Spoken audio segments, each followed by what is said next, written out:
Deuteronomio 17, del 1 al 7, este es el discipulado número 47 del libro de Deuteronomio. Y el tema sobre el que vamos a estar meditando es la adoración a Dios en el Cristo y la idolatría. La adoración a Dios en el Cristo y la idolatría. Deuteronomio 17, del 1 al 7, cuando lo tengan, me dicen, por favor, y leemos juntos la palabra del Señor. Amén. Amén. Bien, gloria a Dios. Dice la palabra del Señor: no ofrecerás en sacrificio a Jehová tu Dios buey o cordero en el cual haya falta o alguna cosa mala, pues es abominación a Jehová tu Dios. Cuando se hallare en medio de ti en alguna de tus ciudades que Jehová tu Dios te da, hombre o mujer que haya hecho mal ante los ojos de Jehová tu Dios, traspasando su pacto, que hubiere ido y servido a dioses ajenos y se hubiere inclinado a ellos, ya sea al sol, a la luna, a todo el ejército del cielo, lo cual yo he prohibido, y te fuera dado aviso, y después que oyeres y hubieres indagado bien, la cosa pareciera de verdad cierta, que tal abominación ha sido hecha en Israel, entonces sacarás a tus puertas al hombre o a la mujer que hubiere hecho esta mala cosa, sea hombre o mujer, y los apedrearás, y así morirán. Por dicho de 2 o 3 testigos morirá el que hubiere de morir, no morirá por el dicho de un solo testigo. La mano de los testigos caerá primero sobre él para matarlo, y después la mano de todo el pueblo. Así quitarás el mal en medio de ti. Oramos. Señor y Padre nuestro que estás en los cielos, te bendecimos, te adoramos, exaltamos tu nombre, tu precioso nombre, en el nombre de tu Hijo amado, nuestro Señor y Redentor Jesucristo, Señor, por cuyos méritos y sacrificio expiatorio en la cruz y mediante la resurrección. Ahora, Señor, por la fe en su nombre, tenemos el privilegio, la potestad de ser hechos hijos tuyos, adoptados en el Cristo. Bendito sea Dios, gracias por esta bendición tan grande e inmerecida, Señor. Y todo gracias, Dios, a la provisión del sacrificio acepto, eterno, delante de ti, que fue la muerte de tu amado y eterno Hijo, Señor, la obra redentora de Cristo. Gracias, Dios, por redimirnos en Cristo y por salvarnos.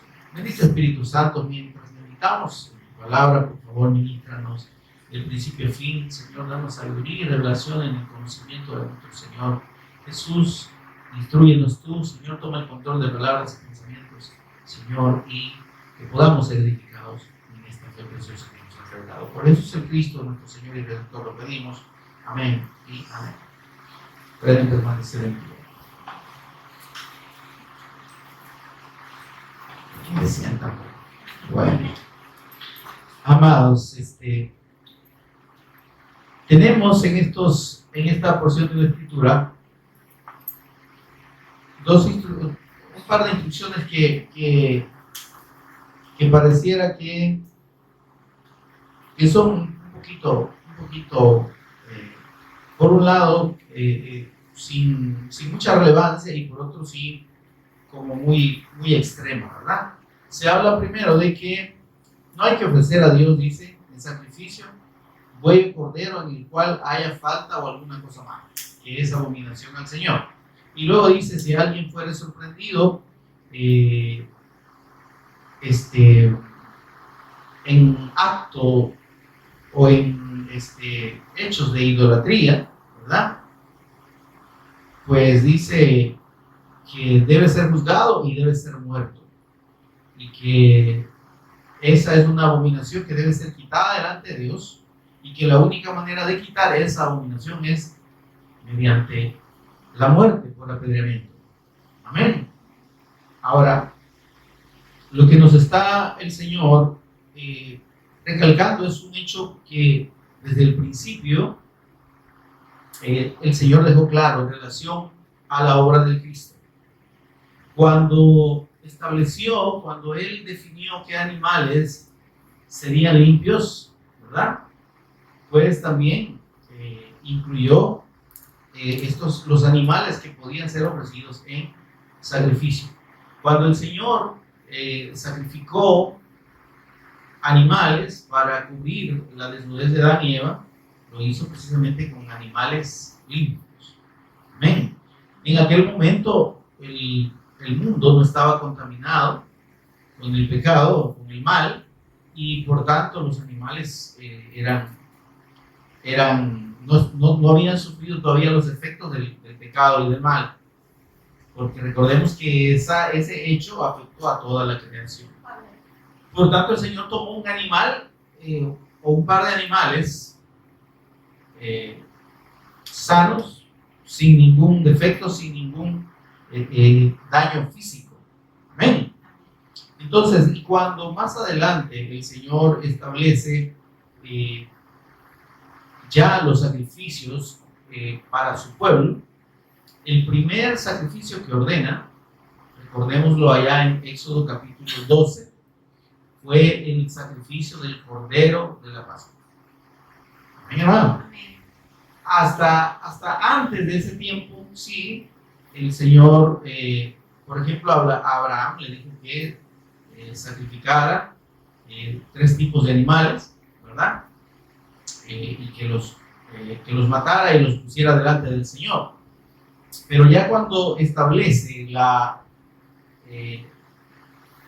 cuando se revela ya al pueblo de Israel, a la descendencia de Abraham, y cuando decide el Señor sacarlos de Egipto,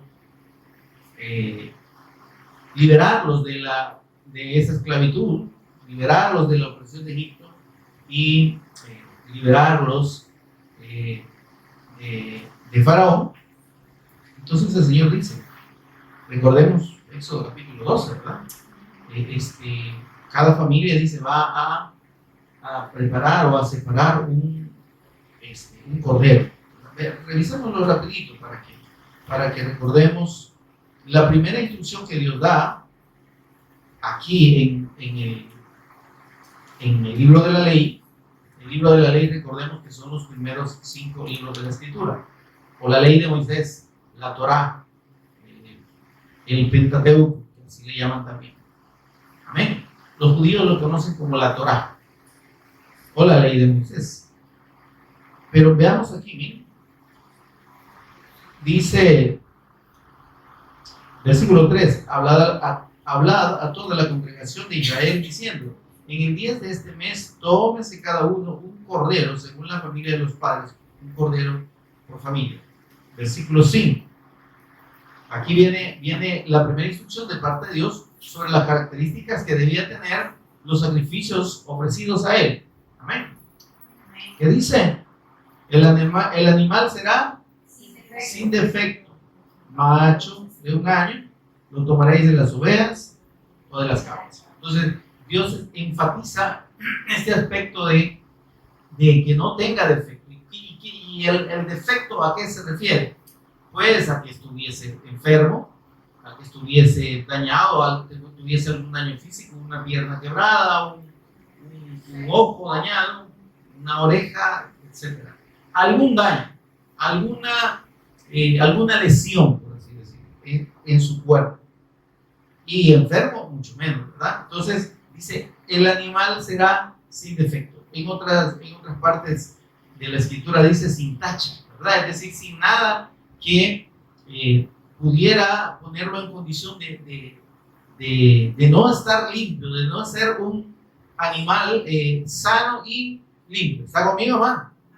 Ahora, si nosotros recordamos y escudriñamos en relación al Cordero de la Pascua o a la cena de la Pascua o a la celebración de la Pascua y su significado, vemos que tiene una simbología, un significado totalmente relacionado con el sacrificio del Cristo. Amén, hermano. Los israelitas habían pasado por muchos años, cientos de años ahí en Egipto. ¿Hola? Amén. Y ya tan acostumbrados a la cultura egipcia y a sus tradiciones, a su comida, a sus celebraciones, a sus dioses, que ya de Dios prácticamente no se acordaban, como sucede cuando la persona se aparta del Señor, ¿verdad? Hasta los himnos se le olvidan. Entonces, pero el asunto es que, imagínense, estamos hablando de 400 años aproximadamente. Entonces, había una condición de las personas prácticamente con una vivencia y una costumbre paganas tremendas. Los israelitas eran paganos a ese punto. Que sus padres les habían venido transmitiendo oralmente la Torá, o sea, y la revelación de Dios y el pacto con Abraham y todo eso. Estamos. Pero ellos no estaban viviendo la fe de sus padres. Ellos no conocían a Dios excepto los ancianos, digamos, ¿verdad? O los líderes de la población, que eran unos pocos. Entonces, y ante esto fue que Moisés se presentó y les dijo: miren, el Señor se me apareció, ¿verdad? Pero aún Moisés, antes de ir donde ellos, le dice al Señor: Señor, y yo voy a ir aquí, le puedo decir, Dios me manda para que me libere, ¿verdad? Y me van a decir quién es, porque en realidad él sabía que esa gente estaba absorbida por la vida mundana, por la vida pagana. Amén. Y entonces, y por eso es que el Señor se revela de una manera milagrosa. Le dice: vaya, mira, vas a hacer esto y esto, y les vas a demostrar que yo te he mandado. Amén. O sea, tuvo que pasar, digamos, hacer la demostración Moisés de que venía de parte de Dios, para que ellos le recibieran esa palabra. Y aún entonces, en todo el proceso de las plagas, si ustedes recuerdan, la gente no estaba muy convencida también, ¿verdad? Y aunque el Señor los guardó y los separó de los efectos de las plagas sobre los egipcios, pero Dios lo que estaba haciendo era demostrarles quién era Él, que lo conocieran. Amén, hermano. Entonces, si hacemos una analogía de esas evidencias, digamos, de esas señales que Dios dio para demostrar quién era Él, ¿verdad? Esas evidencias ahora están aquí. Esas señales están escritas. Por eso es que Juan 20, 30 y 31 dice que el Señor Jesús hizo muchas señales en presencia de sus discípulos, muchos milagros, pero no todos están escritos. Y los que se han escrito, dice, están escritos para que nosotros creamos que Jesús es el Cristo. Entonces, esas demostraciones que hizo el Señor Jesús no eran ocurrentes, no eran gratuitas, tenían un propósito: que quedara un testimonio de que Él es poderoso, que Él es el Hijo de Dios, amén, que Él es Dios. Entonces, así Dios se manifestó a los israelitas e hizo señales y prodigios nunca antes vistos. Entonces, pero antes de sacarlo, después de pasar por las 9 plagas, antes de la 10ª, de desatar la 10ª, que es la referente a la muerte de los primogénitos, Dios les dice: vaya, miren, aquí de las otras 9 plagas los he librado. Ustedes no les ha alcanzado, solo han sido los egipcios. Y eso era bastante milagro, bastante. Era un prodigio grandísimo que ellos no fuesen afectados por las plagas, estando en el mismo país, ¿verdad? Entonces, pero les dice el Señor: de esta 10ª plaga solo los puede librar la sangre del Cordero, el sacrificio del Cordero de la Pasión. Amigo, porque esa plaga, por así decirlo, es referida al castigo, al juicio de Dios sobre el pecado. Amén. Amén. Y recordemos que en el pecado eran tanto pecadores los israelitas como los egipcios y como todo el mundo. La Escritura dice: todos pecaron, ¿verdad? Y la muerte, dice, por causa del pecado de Adán y Eva pasó a todos los hombres. Entonces, los israelitas no es que no sean pecadores, ¿no? O que no eran pecadores, que eran más pecadores que los egipcios. Sin embargo, Dios hace la diferencia en ese punto entre lo que es la persona que no lo conoce, que no lo reconoce y que no le sirve, y el que sí lo conoce, lo reconoce, lo conoce y le sirve. ¿Amén? Entonces el Señor les dijo, vaya, ustedes ya me conocieron, ¿ok? Pero estos egipcios vieron esas señales y tampoco, y no creyeron. ¿Me doy a entender? Entonces, las personas a lo largo de los siglos, ¿verdad? Desde los primeros hombres, están muy inclinados a pedir señales, ¿verdad? Y a esperar milagros. Pero los milagros, hermanos, tienen digamos, como un doble filo. Por un lado, muestran la misericordia de Dios y el poder de Dios, ¿sí? Cuando vienen de Dios, hay milagros que no, hay señales que no provienen de Dios. Pero las que provienen de Dios, que son identificables y que son reconocidas, tienen un propósito específico, ¿sí? Misericordia.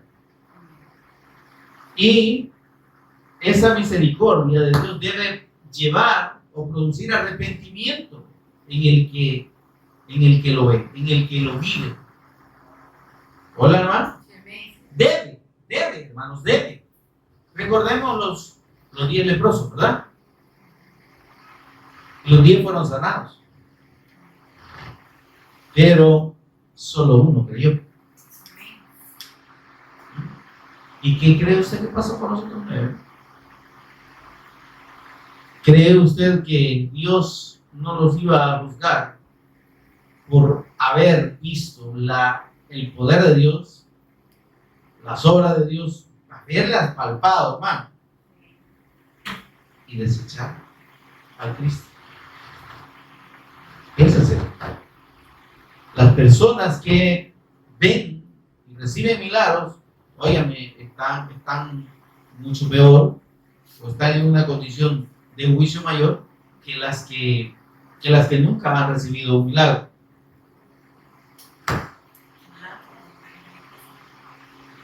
Porque van a ser juzgados de una manera más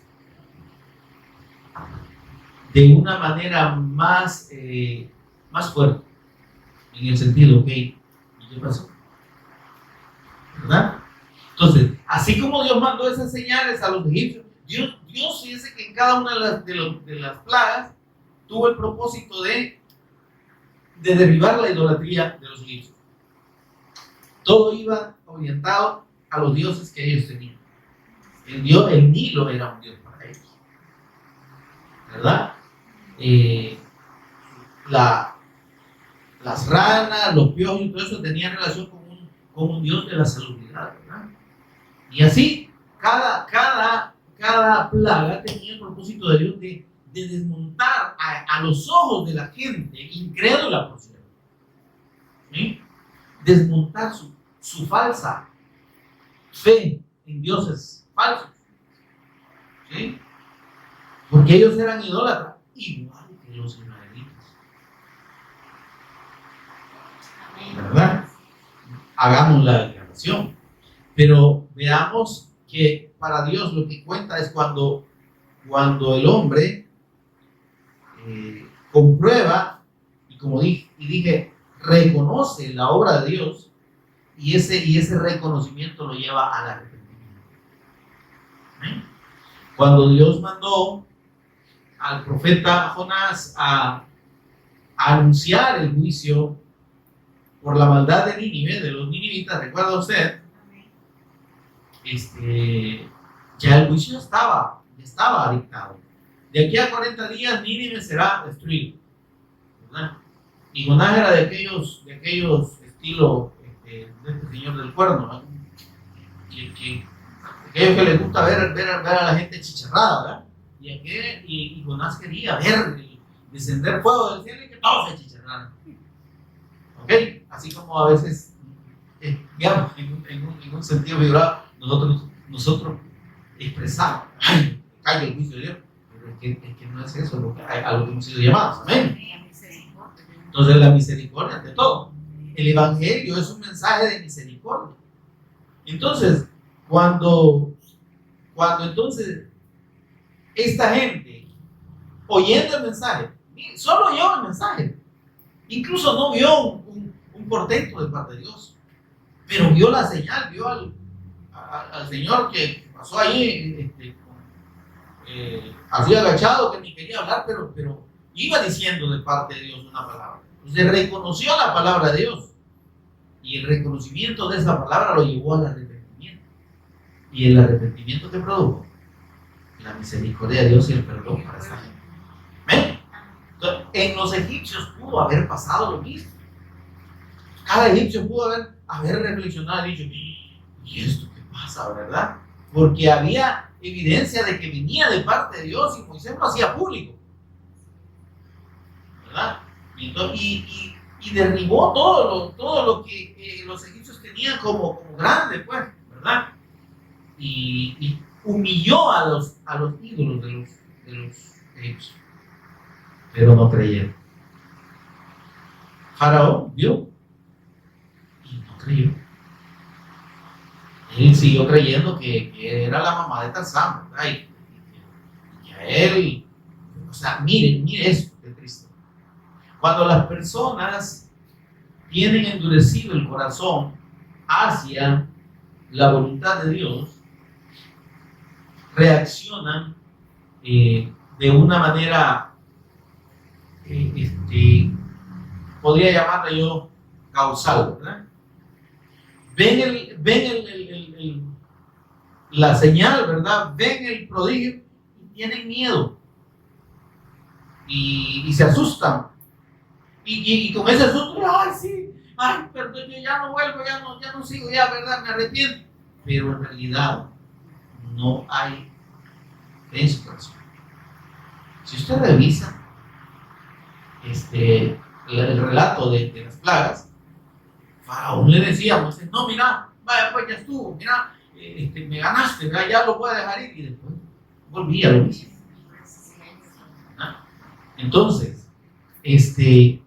sucede que si la persona realmente no tiene un corazón dispuesto y un corazón sincero delante de Dios, va a adoptar la actitud de Faraón, ¿verdad? De aparentemente arrepentirse, pero de ahí cuando pasa el juego, ¿verdad? Se le olvida, ¿no? ¿Verdad? Y así hay muchas personas recibiendo milagros y solo reciben milagros y se van y siguen su vida, porque en realidad no había deseo de arrepentimiento en su corazón, como lo hubo tanto en Faraón y todo el pueblo egipcio. Por eso es que cuando llega, veamos esto, miren, aquí el Señor nos ha estado ministrando respecto al tiempo de la gracia. ¿Sí? Mire, Dios les vino mandando plaga tras plaga, plaga tras plaga a los egipcios. Y no reaccionaron. Pero la última ya no era posible que se la quitaran. El efecto de la última era un efecto de muerte directa y de un daño a la descendencia de ellos. ¿Sí? De modo que, hermanos, por eso es que a la hora en que mandó antes de mandar esa plaga, le dice a su pueblo, yo voy a mandar al ángel de la muerte. Yo voy, digo, no al ángel de la muerte, yo voy a pasar. ¿Verdad? Y el que no tuviera la sangre del cordero va a morir. El primogénito y su descendencia hasta ahí va a llegar. ¿Entiendes? Yo pasaré, dice, por todo Egipto. Allí estaba el pueblo. Entonces, ustedes les dicen, ahí está entonces ya el mensaje del evangelio revelado. Si ustedes quieren librarse de la muerte, ¿verdad? Por el juicio que yo voy a ejecutar sobre el pecado de todos, tanto de ustedes como de aquellos. Aquellos ya lo vieron y no tuvieron deseo de arrepentirse. Pero ustedes no se libran de de ser duros de corazón. Si aquí yo lo estoy salvando por misericordia. ¿Y por qué? Si creen a este mensaje del Evangelio, ya vieron milagros. ¿Sí? ¿Me estoy dando a entender? Ya me manifesté, ya vieron mi poder, ya vieron que soy poderoso, ya vieron que soy Dios. Pero no han creído. Ahora, para que ustedes sean salvos y para que se libren de la muerte y puedan sus generaciones seguir, tienen que creer. ¿Y en qué van a creer? En el Cordero que yo he prometido, que le prometí a Abraham, a Isaac y a Jacob y que se lo estoy prometiendo a ustedes. El Cordero que va a venir a morir para expiar el pecado de ustedes y salvarlos de su condición de esclavitud de Satanás, esclavitud del pecado y sujeción a la muerte. ¿Están conmigo? Por eso es que el significado de este Cordero es profundo, es grande y tiene que ver con la obra del Cristo. Entonces ellos, aunque no entendieran, mire esto, aunque no tuvieran claro el pacto, pero creyeran y en ese acto de matar al Cordero y comerlo, asarlo al fuego, seguir las instrucciones de Dios, pero principalmente poner esa sangre en los dinteles de sus puertas y en los postes de sus casas, con hacer eso estaban ejerciendo la fe del Evangelio. ¿Está conmigo, hermano? Al menos en ese punto, al menos para comprobar de parte de Dios que la salvación del hombre no puede producirse de otro modo que no sea por la fe en la obra redentora de Jesús como el Cristo. Porque ellos, aunque no lo entendieron, hicieron. O sea, no dijeron, no, déjame ahí un cara de andar poniendo sangre. No, yo no pongo. Pudiera que hubiera habido alguno. Y si lo hubo, se murió su descendencia ahí. Amén. Pero hasta donde la Escritura narra, todos lo hicieron. Es decir, todos creyeron en el Evangelio, en el testimonio del Cristo y en la obra del Cristo. Aunque no lo entendieran. Porque para ellos entonces era una sombra. Entonces, por eso dice que el animal será sin defecto. Y entonces esto tiene una connotación muy significativa en cuanto a la condición del Hijo de Dios, que es una condición única, la condición de nuestro Señor Jesús venido en carne, que es una condición única y que no es igualado por ningún ser humano ni por María. Y es la ausencia de pecado. El único nacido sin pecado en esta tierra después de Adán, que no nació sino que fue hecho por Dios. Después de Adán y Eva es el Señor Jesús. Amén, amén.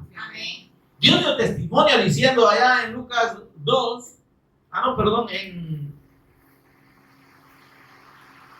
quiero ver. Bueno, sí, Lucas 2, Lucas 1, 35, 37 dice. Por tanto, le dice, el Espíritu Santo le dice el ángel Gabriel a María, vendrá sobre ti, el poder del Altísimo vendrá sobre ti, y el Espíritu Santo te cubrirá con su sombra. Dice, por lo tanto, el santo ser que nacerá, es 1.37, ¿verdad? 1.35 de Lucas. Por tanto, dice el Señor, está diciendo el ángel de parte de Dios, el santo ser que nacerá, es que Dios dio testimonio de nacido santo, solo de su Hijo. Amén. Si ya el hombre dice, no, mire, María también nació sin pecado, ese es invento del hombre, instigado por Satanás, porque él es mentiroso y padre de mentira. Pero lo que la Escritura registra y el testimonio que da Dios es que su Hijo es el único santo, nacido santo. María es bienaventurada, santa no, porque no nació sin pecado. Fue santificada por la fe en el Mesías Cristo, porque ella inmediatamente que recibe el mensaje del ángel y cree que Dios la va a utilizar para traer a su Hijo al mundo, dice, mi alma se regocija en Dios mi Salvador, porque ha mirado la bajeza de su sierva. Y aquí todas las naciones me llamarán bienaventurada, no digo santa. Amén. Y aquí yo no estoy, hermano, queriendo atacar a la fe de nadie. Estoy diciendo lo que la Escritura dice. Si usted está creyendo otra cosa respecto a la madre del Señor Jesús, a María, perdónenme, lo han engañado. Porque la Escritura no enseña eso. Si usted me da una cita de la Escritura, no de las encíclicas papales ni nada por el estilo, de la Escritura, que diga que María nació sin pecado, entonces yo se lo acepto. Pero el único nacido sin pecado, de acuerdo a la Escritura, es el Señor. Ese es que Él es el Cordero Santo.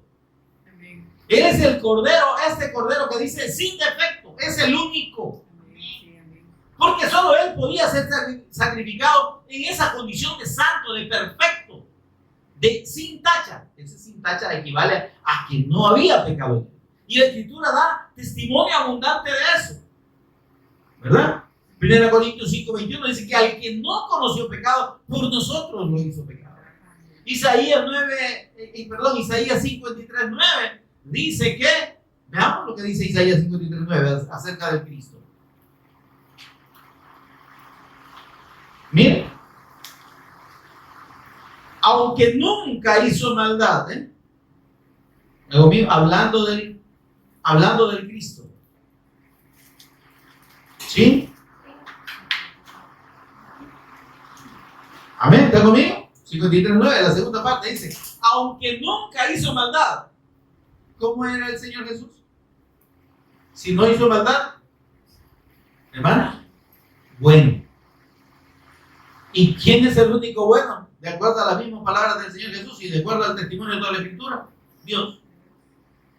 Entonces, cuando dice que nunca hubo maldad, ¿verdad? Ni hubo engaño en su boca, ¿verdad? Está hablando de la condición de santidad de este siervo sufriente, de este Mesías Cristo, que aquí en el capítulo 53 explica cómo iba a morir y por qué iba a morir. Mas el herido, versículo 5, fue por nuestras rebeliones, molido por nuestros pecados. Ahí está. El castigo de nuestra paz fue sobre él y por su llaga fuimos nosotros curados. Ciertamente, versículo 4, llevó él nuestras enfermedades, sufrió nuestros dolores, el efecto del pecado, y nosotros lo tuvimos por azotado, por herido de Dios y abatido. Amén. Amén. Cuando dice el versículo 10, cuando haya puesto su vida en expiación por el pecado. ¿Cómo se llamaban los sacrificios del que Dios mandó en la ley? Sacrificios expiatorios. Los sacrificios por el pecado eran sacrificios expiatorios. Porque pagaba por el pecado, digamos de manera simbólica, por el pecado de la persona. Amén. Entonces dice, verá linaje. Después que haya muerto, verá linaje. Aquí está la resurrección. Vivirá por las 2 días y la voluntad de Jehová que será en su mano prosperada. Y dice en el versículo 12, en la segunda parte, por cuanto derramó su vida hasta la muerte. Ahí está hablando de que ese Cristo había de morir, ese Cordero de Dios perfecto, santo, sin maldad, había de morir. Y fue contado con los pecadores. Lo que confirma 1 Corintios 5:21, que dice que al que no conoció pecado, por nosotros lo hizo pecado, para que nosotros fuésemos hechos justicia de Dios en él. Ahora dice, habiendo él llevado el pecado de muchos. Amén, amado. De nuevo, el sacrificio del Cristo no es por todos, no es por todo el mundo. A pesar de que el diablo mediante las religiones enseñe lo contrario y asegure lo contrario. Jesús no murió por todo el mundo. ¿Sí? Murió por los suyos. Murió por los que él conoció antes que habían de creer en él. Porque si el evangelio, hermanos, fuera creído por todo el mundo sería salvo. Téngalo por seguro, porque Dios es poderoso para salvar. Amén. Él es la salvación. El nombre de Jesús es yo soy la salvación, Yeshua. Amén. Él puede salvar, es poderoso, dice, para salvar a todos los que se acercan creyendo en él. Pero es que la fe del evangelio no es una fe religiosa, ni una fe de apariencia, ni una fe de confesión, ¿verdad? Yo creo que Jesús es el Hijo de Dios, me arrepiento, lo recibo en mi corazón. No, hermano, no es una fe de confesión, no es una fe de boca. Es una fe de convicción. Es una fe revelada por Dios. Creer que Jesús es el Cristo viene de Dios. Entender la obra del Cristo, entender quién es Él, por qué murió, cómo mediante esa muerte nos redime delante de Dios eternamente. Hermano, eso no lo puede entender la gente. Por eso que usted ve miles de denominaciones y religiones queriendo hacer cada uno su propia parecer, ¿verdad? No, es que miren, no hay que usar pantalones porque no nos vamos a ir al infierno. No hay que pintarse. No hay que, qué sé yo, no hay que dejar de taparse la cabeza, ¿verdad? Y no hay que comer carne de tubo, no hay que tomar café. ¿Y eso qué tiene que ver con la salvación? Óigame, si el hombre necesita, aparte de la fe plena en la persona y obra de nuestro Señor Jesús como el Cristo y en su sacrificio, necesita de algo más para su redención, entonces el sacrificio del Cristo es inválido. El sacrificio del Cristo no es suficiente. Si usted o las personas a la fe del Cristo le quieren agregar, hay que cumplir la ley y hay que hacer buenas obras. Y no digo que hagamos lo contrario, ¿se entiende esto? Sino que ponerlo como condición de la salvación, entonces la obra de Cristo queda invalidada. Porque hay otras cosas que complementan. Es como decir que María es corredentora con el Señor Jesús. ¿De dónde? Si eso es original del diablo, hermano. Si Él es poderoso para salvar, porque Él es la salvación. Cuando el Señor Jesús salvó a personas que creyeron en Él, les dijo: tus pecados te son perdonados. Yo te perdono. Vete y no peques más. Yo te perdono. ¿Sí? Para que veáis que el Hijo del Hombre dice, tiene poder y tiene potestad para perdonar pecados. Él es el único. Usted no puede venir delante de María y decir, perdona mis pecados. Porque ella no puede perdonar pecados. Aunque la religión se lo pide como tal. ¿Amén? Entonces, por eso es que esta condición que dice el Señor, sin defecto, es tan tajante y es una condición, digamos, radical, es una condición sin la cual no, dicen por ahí, ¿verdad? En latín. Es una condición indispensable para la obra del Cristo. Si el Señor Jesús no es santo, entonces su sacrificio no valía de nada. ¿Se entiende? Si el Señor Jesús hubiera tenido un solo pecado, uno solo, estaríamos condenados igualmente. Porque nada más puede quitar el pecado delante de Dios que el sacrificio de su Hijo, en condición de Cordero Santo y sin mancha. Amén. Entonces, cuando el Señor dice aquí, bueno, esa era la introducción, hermano, tomamos 45 minutos de introducción. Cuando el Señor dice aquí, miren, el versículo es bien chiquito. La instrucción es bien corta. Dice, no ofrecerás en sacrificio a Jehová tu Dios buey o cordero en el cual haya falta o alguna cosa mala, pues es abominación a Jehová. Esto es innegociable de parte de Dios. Él no va a aceptar, dice, no, yo no voy a aceptar ningún sacrificio de un animal, ya sea buey o cordero, que tenga algún defecto. Que se pasó por un cerco y pasó arrancando la oreja, no vale. ¿Verdad? Que una vez se cayó y se le magulló un testículo, no vale. Que por no fijarse se le metió un palo en un ojo y quedó tuerto, no vale. Que en un accidente se le quebró una pata, pero está bueno, el animal está entero, no vale. Que está enfermo de alguna cosa, le salió sarna, algo, no vale. ¿Se entienden, hermanos? Porque todos esos detalles de defecto hacen referencia al pecado, ¿sí? A que el animal en sí no está perfecto, no está sano, no está íntegro. ¿Se entiende esto, hermano?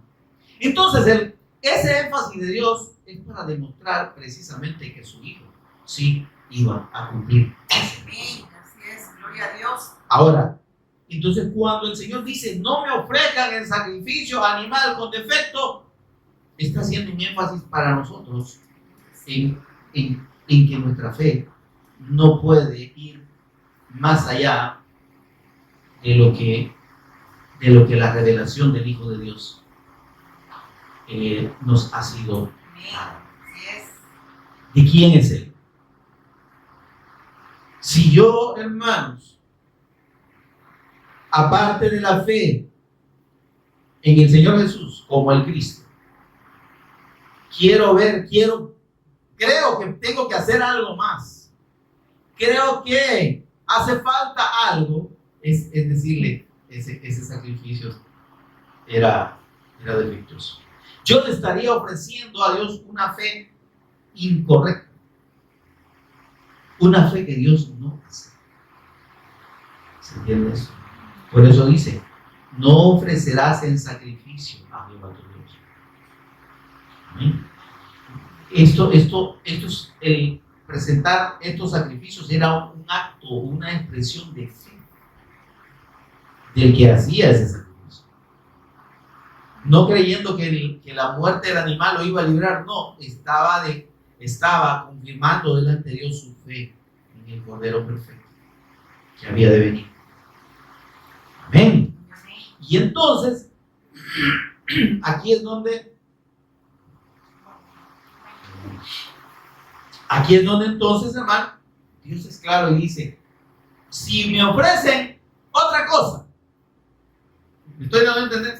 Si la fe de ustedes no es una fe íntegra, no es una fe como yo la estoy revelando, entonces ustedes lo que me ofrecen es abominable. Hola, hermano. ¿Se está entendiendo? Está aclarando el Espíritu Santo esta situación. Oigan, es triste pensar en los millones de personas que en teoría están creyendo en Jesús, pero que no lo ven como el Cristo y que no ven en su sacrificio la expresión máxima de la voluntad de Dios, del amor de Dios y de la misericordia de Dios para redimir. Que ven a Jesús no como el Cristo, sino como un maestro, como un profeta. Que dicen, sí, que hay que seguir la enseñanza del Señor Jesús, pero hay que cumplir la ley. El Señor Jesús, el maestro Yeshua, dice, cumplió la ley. Él no dijo que no cumpliera. ¿Y qué dice el Señor? Ustedes me están ofreciendo un sacrificio un sacrificio con defecto. El sacrificio de ustedes, la fe de ustedes tiene un defecto. Y es que no me están haciendo santo al Cristo. Es que me están haciendo ver al Cristo defectuoso, pecador. ¿Se entiende, hermano? Por eso es que el Señor dijo, no. Y que el que me lo ofrezca me va a estar ofendiendo. Va a ser abominable delante de mí eso. En vez de agradarme, yo lo voy a despreciar profundamente. Y yo decía, repito lo que dije al principio. ¿Cuántos millones de personas creyendo que están agradando a Dios? Creyendo que están ejerciendo una fe y que Dios están haciendo la voluntad de Dios, están haciendo abominación de Dios, están siendo vistos abominablemente por Dios. Todo aquel que rechaza al Hijo como el Cristo, oiga, me está insultando a Dios. Está haciéndose abominable delante de Dios. Por eso es que encontramos allá el Espíritu Santo declarando en Salmos capítulo 2: besad al Hijo, honrad al Hijo, para que el Padre no se enoje. Porque si algo no soporta al Padre, es que le desprecien a su Hijo. Y mire esto, hermano, esto lo pueden comprobar los padres. podemos comprobar como padres. Cuando alguien le hace un desprecio a un hijo nuestro, esa es la peor ofensa. No sé si ha dado cuenta usted. Que le vean mal a su hijo, o que lo insulten, o que le hagan algún daño. Mire, hermano, esas son de las cosas más fuertes, ¿verdad? Y como que le estén ofendiendo a usted. O sea, entonces Dios pone ese sentimiento en los padres para que entendamos lo que significa ofenderle a su hijo. O sea, desata, mire, tanto así que desata la ira de Dios, pero la ira para destruir, la ira donde la misericordia termina. La misericordia de Dios está totalmente expresada en la persona y obra del Cristo. Pero todo aquel que rechace esa persona y esa obra como el único medio para su redención y perdón eterno delante del Padre, entonces dice, no verá la vida, no verá la vida. No hay salvación, no hay misericordia. La ira de Dios está sobre él. Así es. Juan 3:36. Amén. Así es su palabra. Por eso es que el Señor es tan radical en eso. Miren, veamos lo que dice Salmos capítulo 2. Para remarcar ahí ese detalle que dice ahí. Para que vea que lo que yo le estoy diciendo no es algo que yo me estoy inventando. ¿Sí? Versículo 12. ¿Qué dice? Honrad al Hijo. Honrad. ¿Qué es honrar, hermano? Es que la gente no entiende la palabra. Pasa por la escritura. Piensan que están hablando del hijo de la vecina. Y piensan que el primer salmo, ay, es para los hombres santos y dedicados al Señor. Bienaventurado el varón que no estuvo en consejo de malo ni estuvo en silla de pecado. ¿Y quién no estaba en consejo de malo? Usted. ¿Y quién no estaba en silla de pecadores? Solo el Cristo. Amén. Ahí está hablando del Cristo desde el versículo 1 del libro de los Salmos. Amén. Él es el bienaventurado y el que mediante su misericordia y su obra consumada en la cruz y mediante la resurrección nos salva. Amén. Amén. Ahora, mire esto. Dice, honrad al Hijo. ¿Sí? Clarísimamente. ¿Qué es honrarlo? Es reconocerlo como Dios, hermano. ¿Y a quién se le da honra? ¿Qué dijo el Señor Jesús allá en Juan 5:22? El Padre todo el juicio ha dado al Hijo para que todos honren al Hijo como honran al Padre, adoren al Hijo como adoran al Padre. Si alguien no adora a Jesús como Dios, si alguien no lo reconoce como Dios, como el Cristo eterno, óigame, dése por muerto. No hay nada que lo salve delante de Dios. Ya la ira de Dios ya está sobre usted, está condenado eternamente. Así es, amén. Su palabra lo confirma. Honrar al Hijo. ¿Por qué? Mire lo que sigue diciendo ahí. Termine de leer conmigo. Para que no se enoje el Padre.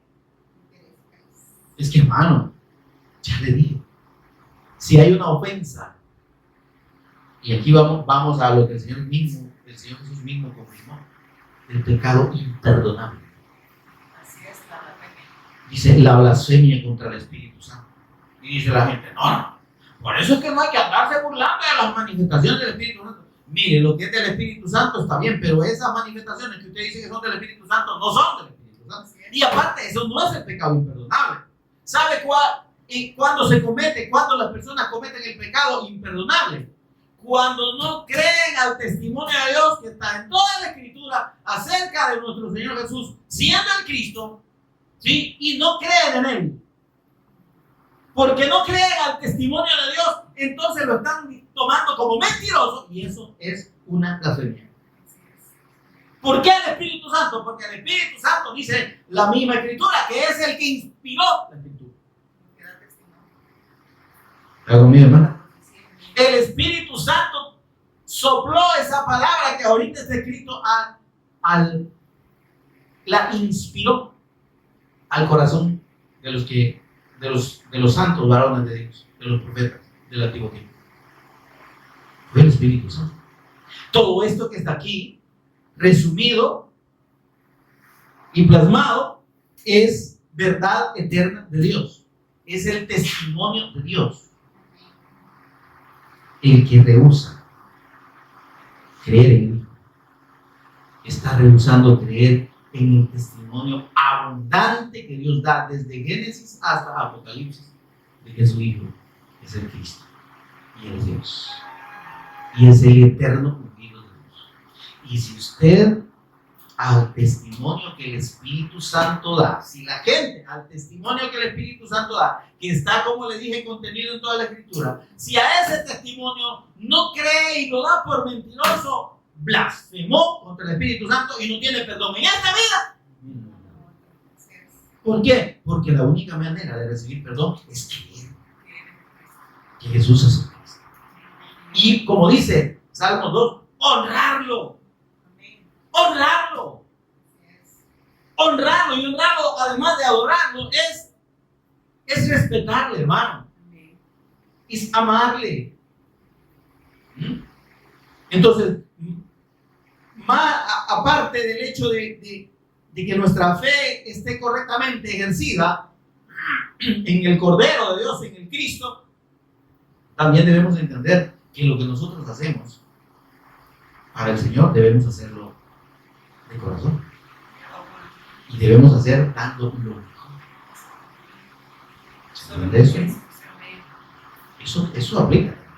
Cuando Dios le instruyó a su pueblo allá que ofrendara, dice que el pueblo traía lo mejor. Las primicias. ¿Por qué el concepto de las primicias? Era lo primero, ¿sí? Lo primero obtenido de la cosecha. Como quien dice, lo mejor. Lo que primero brotó. Me estoy dando a entender, ¿verdad? Entonces, todo en relación a la persona del Cristo, para nosotros tiene que ser lo más importante.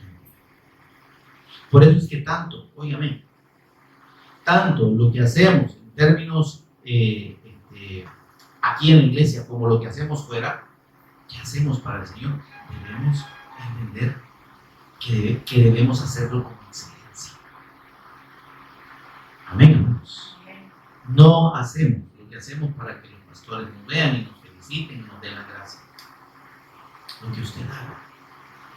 Mire, no sé, yo le puedo dar varios ejemplos, ¿verdad? Y usted puede distinguirlos. Cuando alguien tiene este concepto claro y piensa darle al Señor, y dice que esa es su fuerza, esa es mía. No es que vamos a salir del mandado, ¿verdad? No, ahí compramos dos pupusas allá al paso del mercado, ¿verdad? Y ya está, por decir algo. El que ama al Señor, el que entiende eso, dice, yo quiero darle al Señor algo especial, algo. Aún en esos detalles, lo que hacemos debe llevar esa consideración de a quién y para quién lo hacemos. Es más, nuestras mismas ofrendas, estoy yendo, hermano, nuestras mismas ofrendas, lo que damos para la obra de Dios, dice mucho del concepto que tenemos del Señor. Si nosotros pensamos más en nosotros y en nuestras necesidades o en nuestros disfrutes que en la obra de Dios, ¿cómo estamos honrando al Hijo? Cuando los israelitas, fíjense bien, empezaron a ofrecer los sacrificios, ese pueblo se fue volviendo una costumbre. Y en un momento en que los sacerdotes ya les daba igual si les llevaban animales enfermos o animales dañados, lo que él está diciendo. Eso indica cuando las personas pierden el concepto de quién es el Cristo. Lo que hacemos, no lo hacemos a la pasarraya o por salir del compromiso. Oye, el tiempo que le dedicamos a la obra de Dios, eso es una ofrenda. Yo tengo, póngale, 18 horas, 20 horas, no, 18 horas, digamos, si usted duerme 6 horas. Tengo 18 horas que dedico para mí y para las cosas, pero para dedicarle al Señor. No estoy dispuesto a sacrificar. Mire, yo lo veo, no le voy a decir, no le voy a dar nombre, hay personas que aún teniendo un trabajo sencillo, ganando poco, pagan Uber, pagan mototaxi para estar aquí.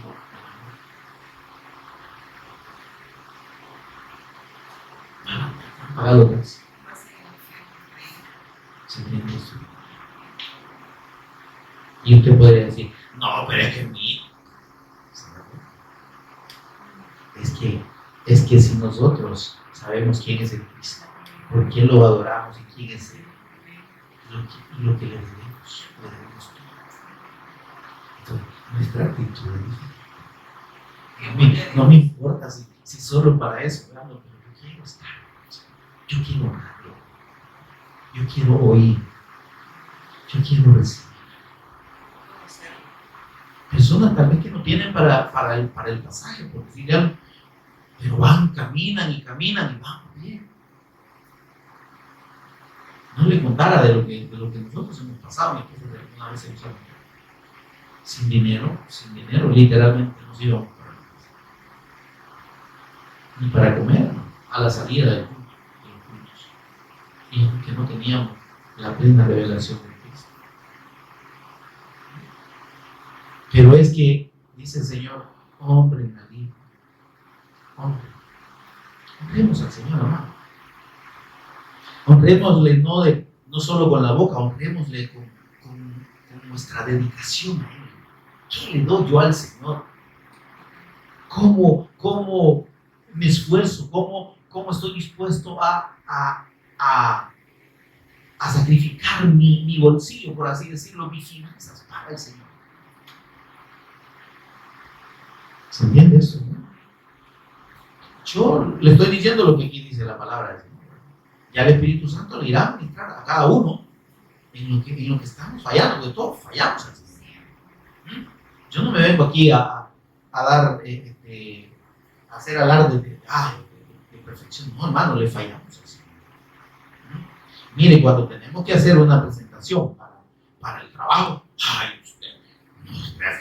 mire, los que trabajan en eso y tienen que hacer una presentación, se desvelan, les dan a 2, 3 de la mañana. Esta diapositiva o diapositiva, ¿no? Y que tengo, pero aquí este tema, y esta palabra que significa, y la averiguo, y una gran, como decía mi abuela, un gran sofoque, ¿verdad? Y la gran angustia por querer hacer y dar esa presentación perfecta y bonita y para que la gente le entienda. Aunque cuando llega la gente ni atención le pone. Pero como usted era para su trabajo y usted quería dar, y para el Señor, ¿cómo hacemos las cosas? No queremos gozar, no queremos desvelarnos ni por cerca. Aún, mire, la preparación de una enseñanza, de una predicación, debe haber un esmero, hermano. O sea, perdóneme, venir a parar aquí solo a decir cualquier cosa, hermano, sin haber escudriñado, sin haber pedido al Señor, revelarme, quiero entender esto, ¿quién nos está diciendo aquí? Hermano, es una irresponsabilidad, implicaría una actitud de displicencia, pues, y de que, sí, vean este versículo, sí, ya me lo puedo, así dicen muchos, con esto voy a predicar, ya sé que voy a predicar. Perdón. Honrada al Hijo. Honradlo, pues, honradlo. Y sírvanle con temor, dice el versículo 11. Porque si ustedes no le sirven al Señor con temor y no se alegran con temblor delante de Él, si no les motiva realmente a adorarle y estar en su presencia y hacer su voluntad y hacer algo para Él, no para pagarle, sino en gratitud. ¿Se entiende esto, hermano? Entonces dice el Señor, ustedes están así al filo de que la ira del Señor les caiga encima. Dice, para que no se enojen en el Padre y perezcan en el camino. perezcan, o la traducción más literal de este versículo dice, perezcan del camino de justicia. Sean separados de Dios. Es que mire, el que no cree que Jesús es el Cristo y el que no está dispuesto a honrarlo y a servirle y alegrarse con temor, de servirle con temor y alegrarse con temblor delante de Él, hermano, es que no ha creído. Es que ha creído en un Jesús que no es el Cristo.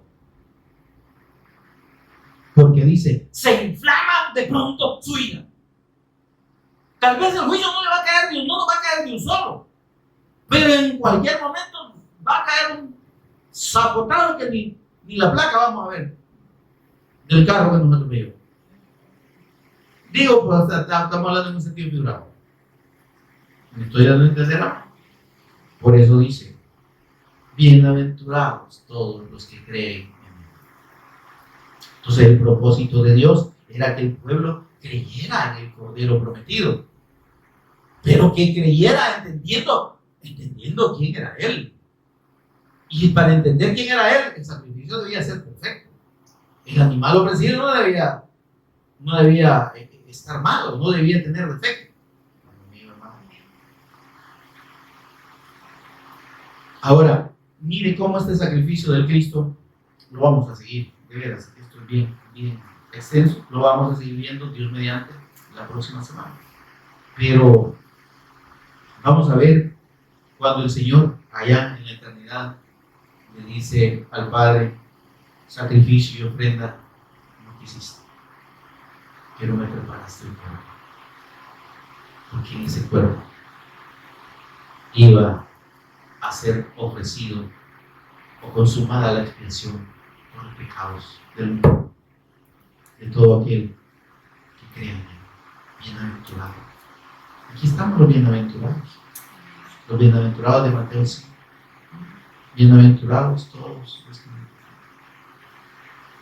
la máxima, la suprema bendición de Dios está en la fe correcta en Dios y en la honra correcta en nuestro Señor Jesús.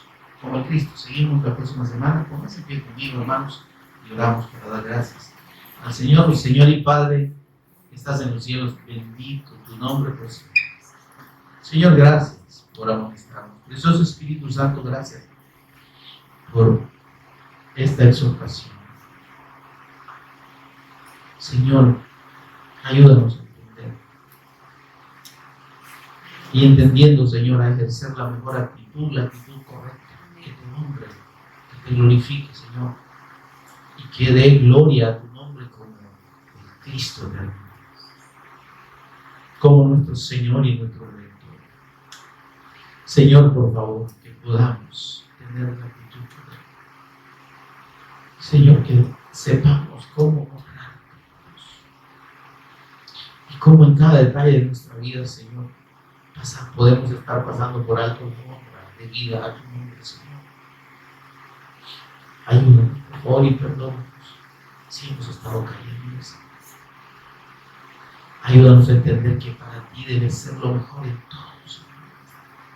Partiendo de nuestro corazón y de la sinceridad de nuestro corazón, hasta todo lo que hacemos, Señor, de dicho o de hecho, Señor, que sea para tu honra y para tu gloria, Señor. Que te glorifique, Dios. Por favor. Gracias damos por Jesús el Cristo, nuestro Señor y Redentor.